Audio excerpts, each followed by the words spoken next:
हम नूतन कर्ण संपूर्ण मिथिलावासी के गोर लागै छी और दुर्गा पूजा के आब किछु दिन में शुरुआत हैत तऽ एकटा माँ भगवती के सुंदर सन के गीत लऽ कऽ हम अहाँ सब लग उपस्थित भेल छी। अहाँ सब गोटा से आग्रह अहाँ सब गीत पूरा सुनब। अहाँ सबके जँ नीक लागे तऽ लाइक कमेंट करब और आग्रह सब गोटा से एकटा शेयर जरूर कऽ देब। तऽ चलू माता रानी के भजन सुंदर सन के सुनबै छी, अहाँ सब सुनू। अपना आँचर में हमरा नुका लेगे माँ, अपना आँचर में हमरा नुका लेगे माँ।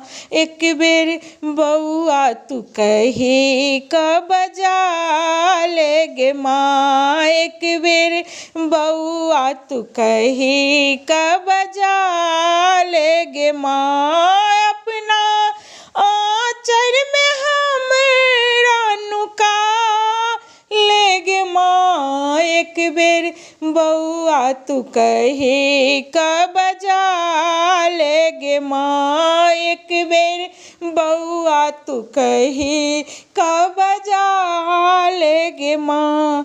हम तोहरे संतान दुलरुआ, हम तोहरे संतान दुलरुआ, तखन कोना रहबै हम असगरुआ, तखन कोना रहबै हम असगरुआ। अपना कलेजा से हमरा सटा लेगे माँ, अपना कलेजा से हमरा सटा लेगे माँ। एक बेर बउआ तू कही क बजा लेगे माँ, एक बेर बउआ तू कही क बजा लेगे माँ, एक बेर बउआ तू कही क बजा लेना माँ। अपना अचेरा में हमरा नुका लेगे माँ, अपना अचेरा में हमरा नुका लेगे माँ। एक बेर बउआ तू कही क बजा लेगे माँ, एक बेर बउआ तू कही क बजा लेगे माँ। तोहर ममता के छाँव, तोहर ममता के छाँव जो रहतै असर नहीं कोनो टोना टपरे करतै, असर नहीं कोनो टोना टपरे करतै।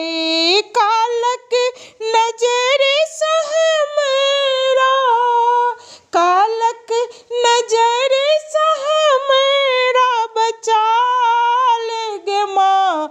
एक बेर बउआ तू कही क बजा लेगे माँ, एक बेर बउआ तू कही क बजा लेगे माँ, एक बेर बउआ तू कही क बजा लेगे माँ। हमरा के तू कलेजा लगा लेगे माँ, हमरा के तू कलेजा लगा लेगे माँ। उज्जवल भाग्य हमर चमका देगे माँ, उज्जवल भाग्य हमर चमका देगे माँ। बोले ममता भरल, बोले ममता भरल तू सुना देगे माँ, बोले ममता भरल तू सुना देगे माँ। अपना अचरा में हमरा नुका लेगे माँ, अपना अचरा में हमरा नुका लेगे माँ। एक बेर बउआ तू